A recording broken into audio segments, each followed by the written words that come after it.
जब वो महिला 45 साल के आसपास की थी, तब उसका पति फौज में नौकरी किया करता था। घर में वो अकेली रहती थी और अकेलेपन को दूर करने के लिए उसने 15 साल के लड़के से दोस्ती कर लेती है। उससे वो नजदीकियां बढ़ा लेती है। अब देखते ही देखते उस लड़के से वो इतना नजदीक पहुंच जाती है कि वो ये भूल जाती है कि वो उसके बच्चे की उम्र का है और उसके साथ वो कुछ ऐसी स्थिति में आ जाती है कि धीरे धीरे फिर वक्त बढ़ रहा था और वो महिला जब 55 साल के आसपास पहुंच जाती है, तब उसके प्रेमी की उम्र 25 साल हो जाती है और इस बात का उसके पति को भी जानकारी हो जाती है। पति को इस बात पर गुस्सा आता है और वो अपने पत्नी के साथ कभी कभी मारपीट भी किया करता था। तभी वो महिला अपने प्रेमी के पास जाती है और जाकर के कहती है कि तुम्हारी वजह से मेरे शरीर पर कई तरीके के जख्म हैं। अगर तुमको यकीन नहीं आए तो देख लेना। जैसे ही उसके प्रेमी ने ये बात सुनी, प्रेमी कहता है कि तुम्हारे शरीर पर जो जख्म है, उस एक एक जख्म का, एक एक कतरे का बदला लिया जाएगा। तुम्हें इस बात का अंदाजा भी नहीं होगा। और वो दिन भी और वो तारीख भी आ जाती है कि आखिरकार उस लड़के ने, जिसकी उम्र 25 साल के आसपास होती है, जो ट्रक ड्राइवर होता है, जो कि एक अपने से ज़्यादा उम्र की महिला के साथ बहुत ज़्यादा नज़दीकी रिश्ते में पहुंच जाता है, वो उसके पति का कत्ल कर देता है। कत्ल भी वो बहुत ही भयानक रूप में करता है। उसके एक दो नहीं बल्कि शरीर के 6 टुकड़े करता है। और जब इस घटनाक्रम का खुलासा होता है, मामला फिर अखबारों में, सोशल मीडिया के माध्यम से जब लोगों को पता चलता है, तो लोगों को मेरठ की वो कहानी याद आती है जिसमें एक प्रेमिका ने अपने प्रेमी के साथ मिलकर के अपने पति के टुकड़े कर दिए थे। साथ ही उसके लाश को ड्रम के अंदर पैक कर दिया था। जिस घटनाक्रम की गूंज न केवल पूरे इंडिया में बल्कि पूरे आसपास के जो देश हैं उस मुल्कों तक फैल जाती है। आज की कहानी को सुनने के बाद आप लोग भी ये सोचने पर मजबूर हो जाएंगे कि जिसकी जवान बेटियां हों वो दूसरों से कैसे प्यार कर बैठती है। नमस्कार, स्वागत है आपका हमारे चैनल पर। आज की जो सच्ची घटना मैं आपको सुनाने जा रही हूँ, ये सच्ची घटना है उत्तर प्रदेश के जिला बलिया की। जिला बलिया का एक थाना लगता है सिकंदरपुर और सिकंदरपुर थाना क्षेत्र का एक इलाका लगता है जिसका नाम है खरीद तियारा। इस रास्ते में एक आम का बाग लगता है और ये 9 मई 2025 के शाम लगभग 4 या 5 बजे के आसपास का वक्त हो रहा था। इसी बीच में कुछ महिलाएं होती हैं जो बकरी चढ़ाते हुए अपने गांव की तरफ जब जा रही थी, तो इन्हीं महिलाओं में से एक महिला की नज़र कुछ पॉलिथीन पर पड़ जाती है। पॉलिथीन के पैकेट होते हैं 5 और 5 पॉलिथीन के पैकेट में उस महिला की जब नज़र पड़ती है तो उसे लग रहा था कि जैसे किसी का कोई सामान छूट गया है। इसीलिए उस महिला ने अपने बाकी साथियों से, अपने सहेलियों से नज़र बचाते हुए उस पॉलिथीन को जब वो खोलने की कोशिश करती है, तो जैसे ही पॉलिथीन को वो खोलती है और खोल के उसके अंदर जब झांकने की कोशिश करती है तो उसकी चीख निकल जाती है। वो इतनी जोर से चीखती है, चिल्लाती है और उसके बाद वो एकदम से बेहोश होकर के ज़मीन पर गिर जाती है। जैसे ही वो ज़मीन पर गिरती है, बाकी महिलाएं उसकी चीख सुनने के बाद जब मौके पर पहुंचती हैं, तो उन्होंने जो अपने आंखों से देखा वो भी बड़ी हैरानी में पड़ जाती है। दरअसल उस पॉलिथीन के अंदर उस महिला ने जो खोला था, उसके बाद उसके गार्ड को उसके अंदर एक इंसान का, एक मानव का सर रखा हुआ था और बाकी जो पॉलिथीन के जो पैकेट रखे हुए थे, किसी में हाथ थे तो किसी में पैर रखे हुए थे। 5 यहाँ पर टुकड़े पड़े हुए थे। एक हिस्सा था जो धड़ था, जो मौके पर गायब था। अब इन महिलाओं ने जो बकरियां चढ़ा रही थी, इन्होंने जोर जोर से चीखना शुरू कर दिया, चिल्लाना शुरू कर दिया। उस बाग के आसपास जो लोग वहां पर खेतों पर काम कर रहे थे, या फिर ये चीखों की आवाज़ जो गांव तक पहुंच रही थी, आसपास के गांव के लोग भी मौके पर आ जाते हैं। और जैसे ही लोग वहां पर मौके पर आते हैं, उसके बाद लोगों ने पुलिस को सूचना दी।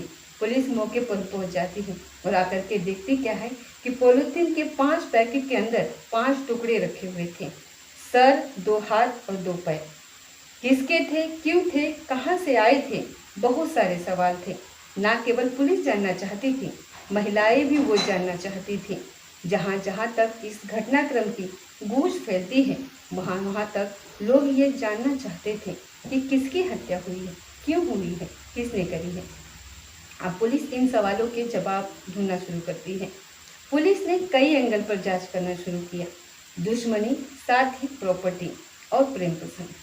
आखिरकार दुश्मनी में कोई किसी के इतने टुकड़े क्यों करेगा?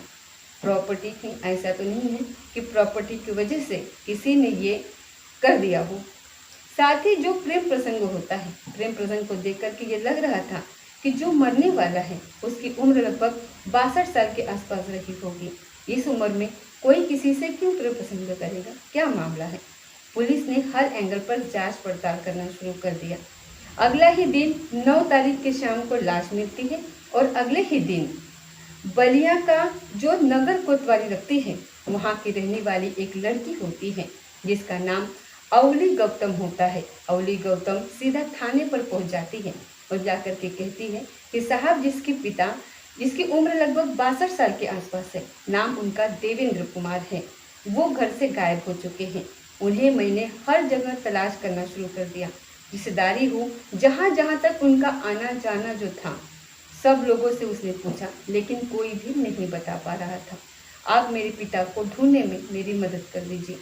वो लड़की रोते हुए अपने पिता के बारे में जब बात कर रही थी तो पुलिस ने इस मामले में गुमशुदगी दर्ज कर ली और गुमशुदगी दर्ज करने के बाद जितने भी जिले के थाने होते हैं, वहाँ के आसपास के जनपदों जो थाने थे, उस हर थाने में ये सूचना पहुँचा दी। 62 साल का एक आदमी होता है, नाम उसका देवेंद्र कुमार होता है और वो सेना से रिटायर हो चुका होता है। उसकी 3 बेटियां होती हैं, एक दत्तक पुत्र होता है और वो अचानक से गायब हो चुका होता है 2 मई को। जैसे ही पुलिस के पास ये सूचना सर्कुलेट की जाती है, तभी सिकंदरपुर से फोन पहुंचता है कि एक लाश के 5 टुकड़े मिले हैं, 6वां हिस्सा उसका कहाँ पर है ये पता नहीं है।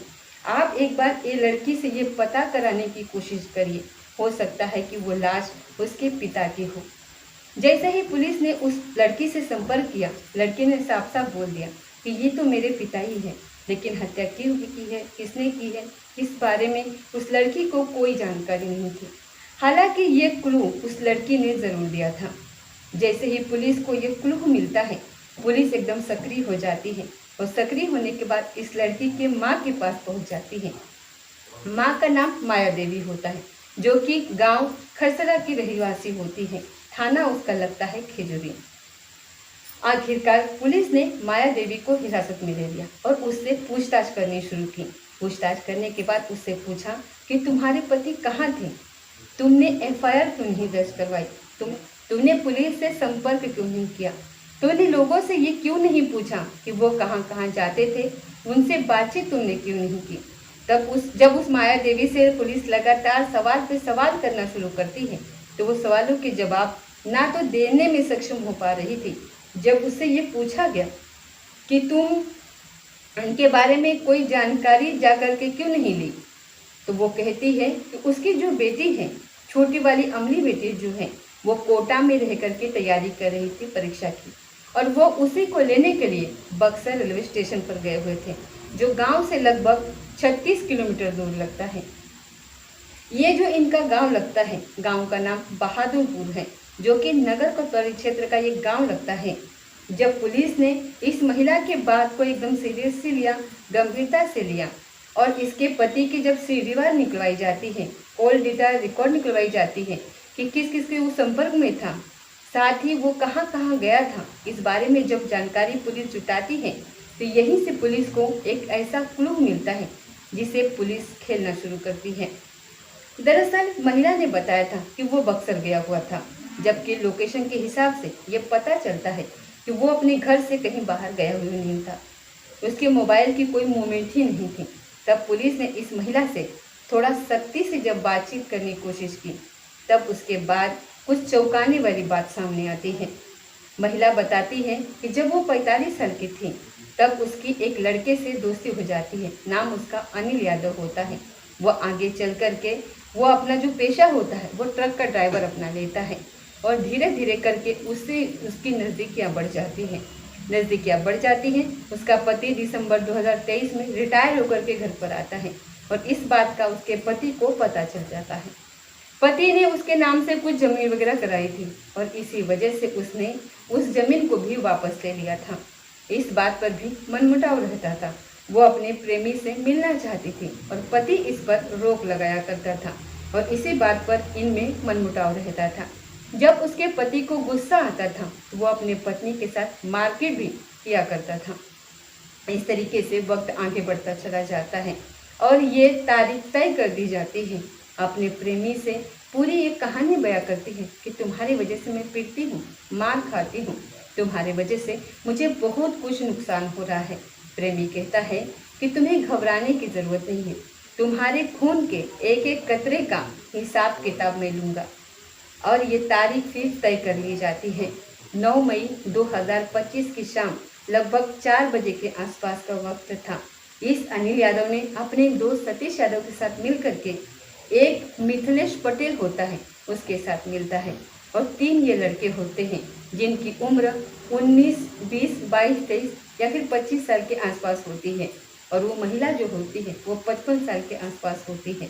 देवेंद्र की यह हत्या करते हैं, न केवल हत्या करते हैं बल्कि शरीर के 6 टुकड़े कर देते हैं और इस महिला के निशानदेही के आधार पर ही जहाँ पर ये शरीर के 5 हिस्से मिले हुए थे, एक और जगह लगती है दरोली शिवार, वहाँ पर कूड़े के अंदर एक धड़ भी मिल जाता है। पुलिस सबसे पहले माया देवी उसके बाद मिथिलेश पटेल को गिरफ्तार कर लेती है और गिरफ्तार करने के बाद आखिरकार उस बाकी शहर के हिस्से को भी ढूंढ लेती है। अब नंबर आता है अनिल यादव की गिरफ्तारी का, लेकिन अनिल यादव जो था वो पुलिस को मिल नहीं पा रहा था। पुलिस को सूचना मिलती है कि अनिल यादव अपने साथी सतीश यादव के साथ वो इधर उधर पुलिस से भागने की फिराक में है। पुलिस ने तत्काल ही उसको गिरफ्तार करने की पूरी कोशिश की। उसने पुलिस को देखते ही गोली चलाना शुरू कर दिया। पुलिस की तरफ से मुठभेड़ होती है और मुठभेड़ में वो घायल हो जाता है। पुलिस उन्हें फिर गिरफ्तार करती है। गिरफ्तार करने के बाद आखिरकार इन चारों को जेल भेज देती है। लेकिन जब बेटियों को ये बात पता चलती है, 3 बेटियां होती हैं, एक दत्तक पुत्र होता है और एक बेटी जयपुर में रहती थी और एक बेटी जो इनकी होती है वो नोएडा में रहती है और एक बेटी कोटा में रह करके अपनी परीक्षा की तैयारी कर रही होती है और एक बेटी की शादी हो चुकी होती है। इन तीनों में से जो बाकी जो 2 बेटियां होती हैं और एक बेटा होता है जो विहान हॉस्पिटल में रह करके तैयारी कर रहा था, पढ़ाई कर रहा था। जब ये बात बच्चों को पता चलती है तो बच्चों का रो रो कर बुरा हाल हो जाता है। वो सोचने पर मजबूर हो जाते हैं। वो अपने माँ से थाने में जा कर के बस एक ही बात कहते हैं, माँ ये सब तुमने क्या किया? तुमने पिता को मार करके न केवल उनकी हत्या कर दी बल्कि तुमने हमारे सपनों को भी मार दिया है। माँ तुम ऐसा कैसे कर सकती हो? वो रोते हुए अपनी माँ को यही बात कर रहे थे, लेकिन माँ के चेहरे पर उसकी आंखों में बिल्कुल कोई शिकन नहीं थी और वो ऐसे थी जैसे कि उसे किसी बात का कोई अफसोस ही नहीं है। पुलिस ने इन चारों आरोपियों को गिरफ्तार किया और उसके बाद इनको जेल भेज दिया। पुलिस की कोशिश है कि कम से कम समय में इन सारे आरोपियों को बड़ी से बड़ी सज़ा मिलनी चाहिए ताकि समाज में एक संदेश और एक मैसेज जा सके कि बुरे काम का बुरा ही नतीजा होता है हमेशा। दोस्तों, ये इस घटना ने जो उत्तर प्रदेश के मेरठ की वो घटना हुई थी उस घटना की याद ताज़ा कर दी, जिसमें एक लड़को अंजू होती है जो कि अब उसका नाम मुस्कान भी होता है। मुस्कान रस्तोगी ने अपने प्रेमी के साथ मिलकर के, अब शाहिद शुक्ला के साथ मिलकर के सौरव राजपूत जो उसका पति था उसकी हत्या कर करके उसे ड्रग के अंदर कैद कर दिया था। और इस घटना को लेकर के सिर्फ इंडिया में नहीं बल्कि कई मुल्कों में ये घटना सुर्खियों में थी। लोगों को यकीन नहीं हो रहा था, आश्चर्य हो रहा था कि आखिरकार ये महिलाएं, ये लड़कियां आखिरकार करना क्या चाहती हैं, साबित क्या करना चाहती हैं, समाज में ये क्या फैलाना चाहती है, क्या संदेश देना चाहती हैं। दोस्तों, ये कहानी सुनाने का उद्देश्य किसी का दिल दुखाना नहीं है, किसी को परेशान करना नहीं, बल्कि आपको जागरूक करना है, आपको सचेत करना है। तो दोस्तों, ये थी आज की सच्ची घटना। मिलते हैं अगले की सच्ची घटना के साथ। तब तक जय हिंद, जय भारत।